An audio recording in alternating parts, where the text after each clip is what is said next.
Doki Doki Afterimage is a Doki Doki Literature Club fan mod that is not affiliated in any way with Team Salvato. It is designed to be played only after the official game has been completed and contains spoilers for the official game. Game files for Doki Doki Literature Club are required to play this mod and can be downloaded for free at that place or on Steam. By playing Doki Doki Afterimage, you agree that you have completed Doki Doki Literature Club and accept any spoilers contained within. There's my cursor. I will not regret. I guess we'll see if that's true. I can't read that.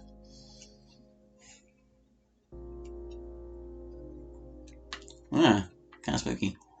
Sup, it's Hallie, and welcome to Doki Doki Afterimage. This is a Sayori-focused mod about, I guess, MC and Sayori meeting 4 years after the club festival to talk about things, and apparently it's like emotionally focused and all that fun stuff, so we're gonna see what it's all about. I guess it's got a gallery too. We'll check that out later. Let's just get started for now. I'm Hallie. Let's see what this is like.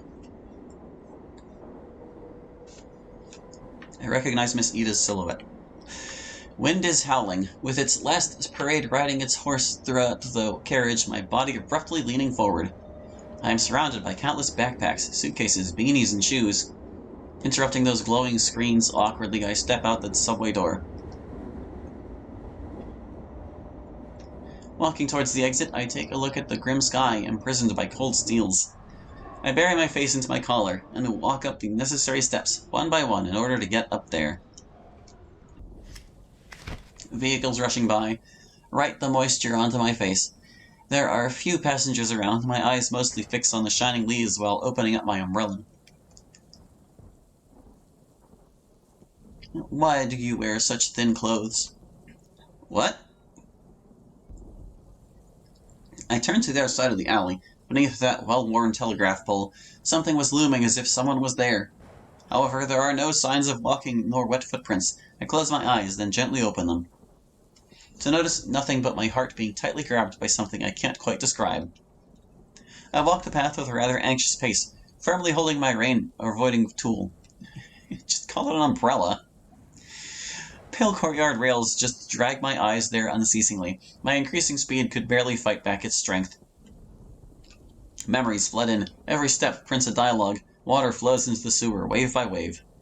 It's clearer for me than anyone that if I stop by, even only for a second, I will slip. It was totally wrong not to follow the GPS. There must be a much shorter route. However, my body subconsciously walks on this path ever since I got out of the subway station. Who can blame me, though? This is where I used to live, after all. Luckily, I've got somewhere else to visit. Right?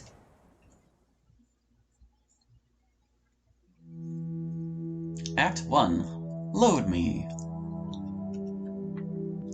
Can I interact with these dots? I cannot. Finally, I start treading past foreign buildings, past those LED lights and plastic counters, then present my well-rehearsed lines to those deceitful faces. We take out our documents, exchange smiles, and show off our teeth, while our tongues stir up the saliva, weaving polite words into the behaved air. I pick up my wet umbrella by the door and stare at the outside streets from where I stand still. Suddenly, some shadows approach my back. Dodging its engagement, I stagger to the corner. Turns out to be a couple of high school students walking outside, chatting and laughing. I notice something. It's their collar.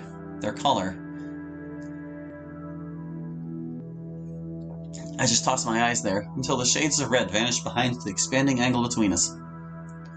My fluorescent phone screen tends to become a main role on the stage of the dim sky. I cope with my social apps nonchalantly using one hand. Eventually I turn off the GPS, simply just walk back to where I came. Orange glitter draws my silhouette cautiously onto the window across the street. I dig forward, eyes on the ground. But a sense of warmth stopped me in the middle of this road, in front of the peaceful courtyard. An unfamiliar car parked on the side of the house, although it's still a few meters from where I stand. The heat under the hood is hard to ignore, as is the light behind the window.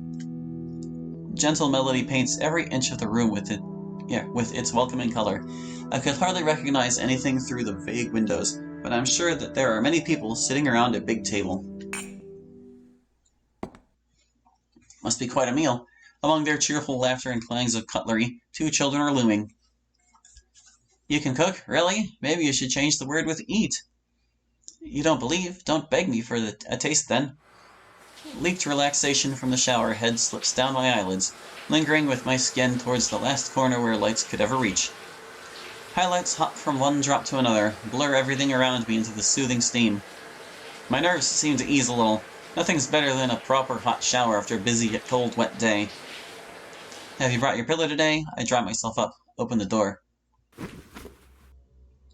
My forehead banging against the chilly concrete wall seriously nerves...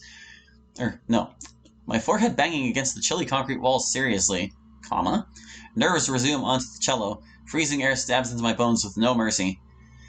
When hard steel wires pierce through my eyelids to pull them up, an aged stoop appears in my sight. Hello? Said someone. The old man saw me react a little, so he gave it another pat on my shoulder. I saw you standing here for a while now. Are you looking for someone?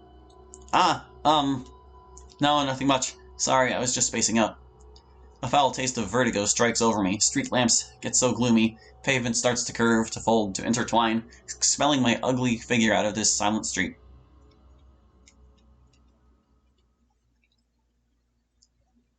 I sit in front of my desk, fiddling with my boring pen. My brain just won't stop replaying it all. Images get tossed onto the desk and crash to pieces before I can examine them correctly. I look at my bookshelf at the least appealing corner. It still lies there. Pulling it out, dust begins to wake. I gently turn the pages over, along with the inferior lines. Then I pick up the creased paper, unfold it, and hold it on my palms. I sigh to myself. With the air leaving my mouth, the once floated dusts now start to become more visible under my table lamp. The most familiar handwriting in my life lies there faintly, unable to breathe even once. I try to hold it back, yet my body remains limp. Before long, I stand up and walk to the living room. It's probably midnight now, but I still want to take a walk. It's not like I will be able to know who or what awaits me in my dreams, or another night without any dreams. I manage to reach the doorknob in darkness. What a day. I gently open the door.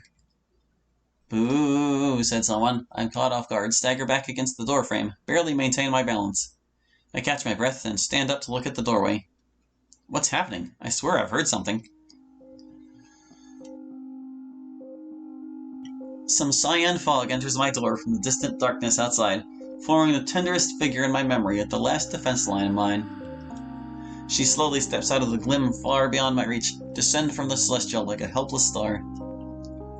I feel a salty taste filling my throat. The outline starts to take form, then she waves her hand before my eyes. Seems like she made a mistake to measure the distance. Her hand runs through my face, the thin fog gets disturbed, and then reluctantly gathered together again. When she finally releases my eyesight, an undeniably familiar face reveals. Hey, Ellie. I try my best to stay calm, but billions of strings all get intertwined inside my head as walls begin falling apart, leaving their solemn height behind. Overwhelming tides take down every fortress in the blink of an eye. My body trembles under the heavy air hammer, bashing and smashing. I take a glance at her neck. Behind her half-visible cyan, there's nothing but the silent doorway, facing the freezing breeze of November. I try to remember more, but my efforts become useless behind my blurry eyes. Ellie, what's wrong? Seeing me wordless, she seems to be a bit worried. I close my eyes, forcing them to rotate a little. Tears drip down to my shirt. I dare not to open them. I dare not to confirm. My feet sink down the quicksand. I give into the surging memory. Let them drag me down to the bottom. Only the cold air reminds me of my delicate presence. Hey! Hearing her call, I open my eyes without any hesitation. The cyan figure is still there. Fog constantly fades at the edge of the outline, as if she were to disappear into the vast world any second with a blow of a storm. Luckily, there's no storm tonight, nor the vast world. Sayori? Hi, Ellie. Where are we right now? Her voice is very hoarse, but her tone remains heart-lifting, as if nothing has ever changed. I chose my words, edited them, considered them. I scrutinized my thousands of phrases and 1,000 lines of poems thousands of times, trying to find the most proper way to reply to her. Finally, I let out a long sigh. You really gave me a heart attack back there. I reach out to pat on her shoulder, but my hand just goes through her body, leaving only the darkness around the door. It's always so interesting to see you get flustered. I didn't know. I was just about to take a walk outside and you suddenly... She lets out a giggle, seems still replaying my earlier reaction.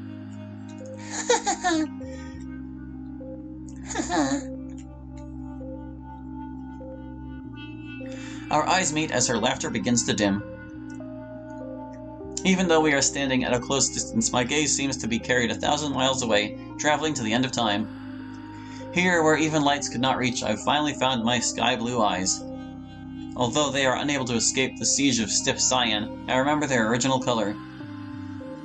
I see limpid tears emerge from there, soaking her pillow, her Mr. Cow, her paper beneath her pen. What? How are you doing?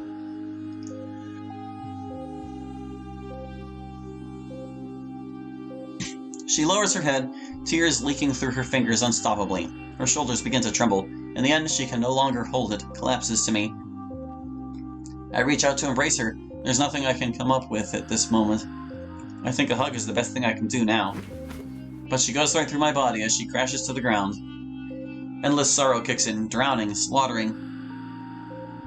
A lighting tears my heart in half. A lighting? I crouch down to lift her up, to hug her tightly.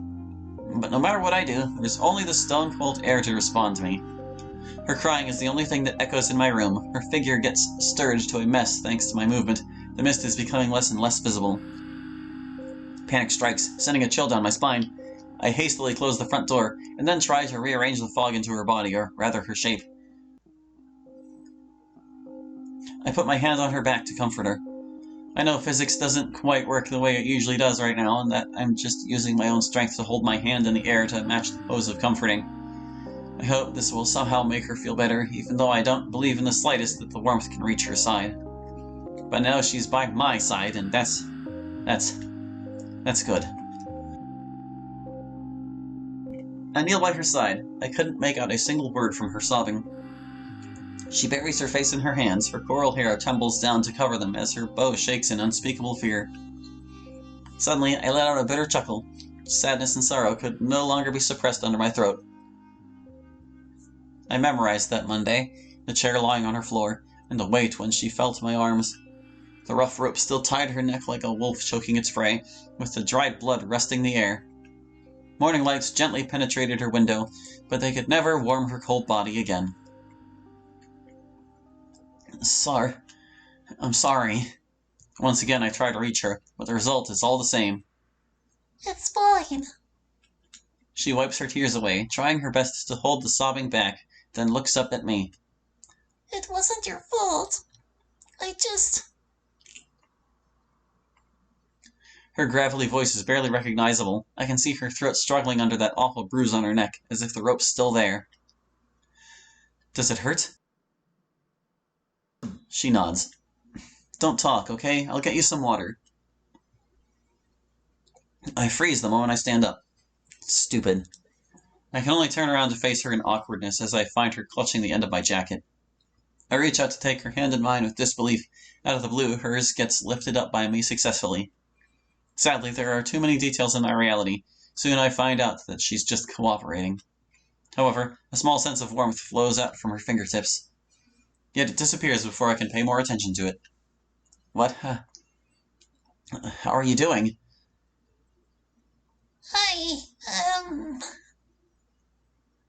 I'm fine. She forces a smile. Why? Now's not the time for that. Are you hungry? The sentence pops out my mouth without me noticing as I'm trying to change the subject. She looked at the ground helplessly. This is enough. Her expression is like tons of rocks covering my chest, making it impossible for me to breathe. I have to do something. I storm in the kitchen, cluelessly searching in the fridge. Finally, I manage to find something that can be called food before I put them into the microwave and sit at the table. She follows me into the kitchen. I turn on the light. That's when I noticed that she's not standing firmly on the ground, but rather a floating state. You moved. Yeah. I transferred to another school. I couldn't stay around there anymore. I look at her in guilt. What's this? She points to my PS5 in the corner. That's my gaming console. So you began to play games again. I bet that you're not attending any clubs either. Well, actually, there are a lot of activities going around in college, so... What? You are in college now? Yeah, after all. It's been a while. How long? 4 years. Already? 4 years?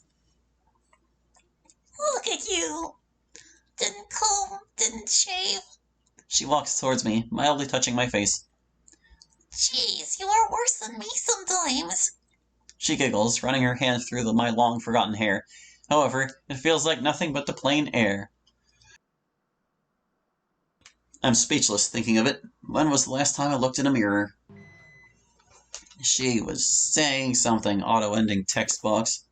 So, what does Wait here. Warm smell spreads out all over the kitchen as soon as I open the microwave, bringing at least some ease to this cold night. I put the pasta onto the table. Its red sauce seems especially intriguing under the orange light. I have to say, this even makes me hungry. Her eyes are just about to beam, but it doesn't ease me a bit. I put a fork before her.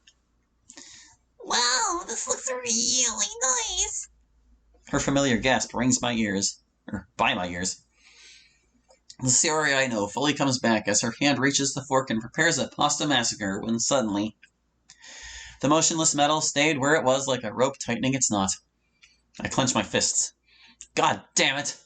I curse the fucking pasta in my mind. I want to burn the table. I want to crash the useless microwave.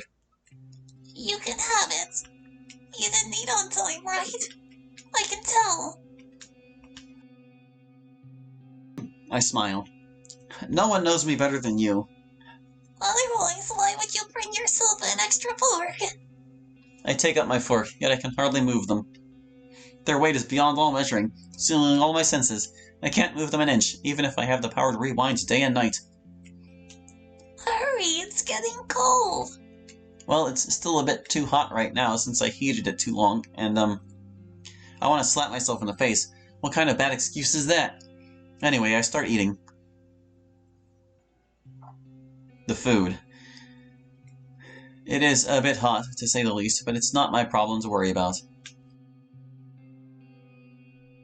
I just mix up the sauce with random intertwined curves and stuff whatever it turns out to be into my mouth. Their density decreases in my plate.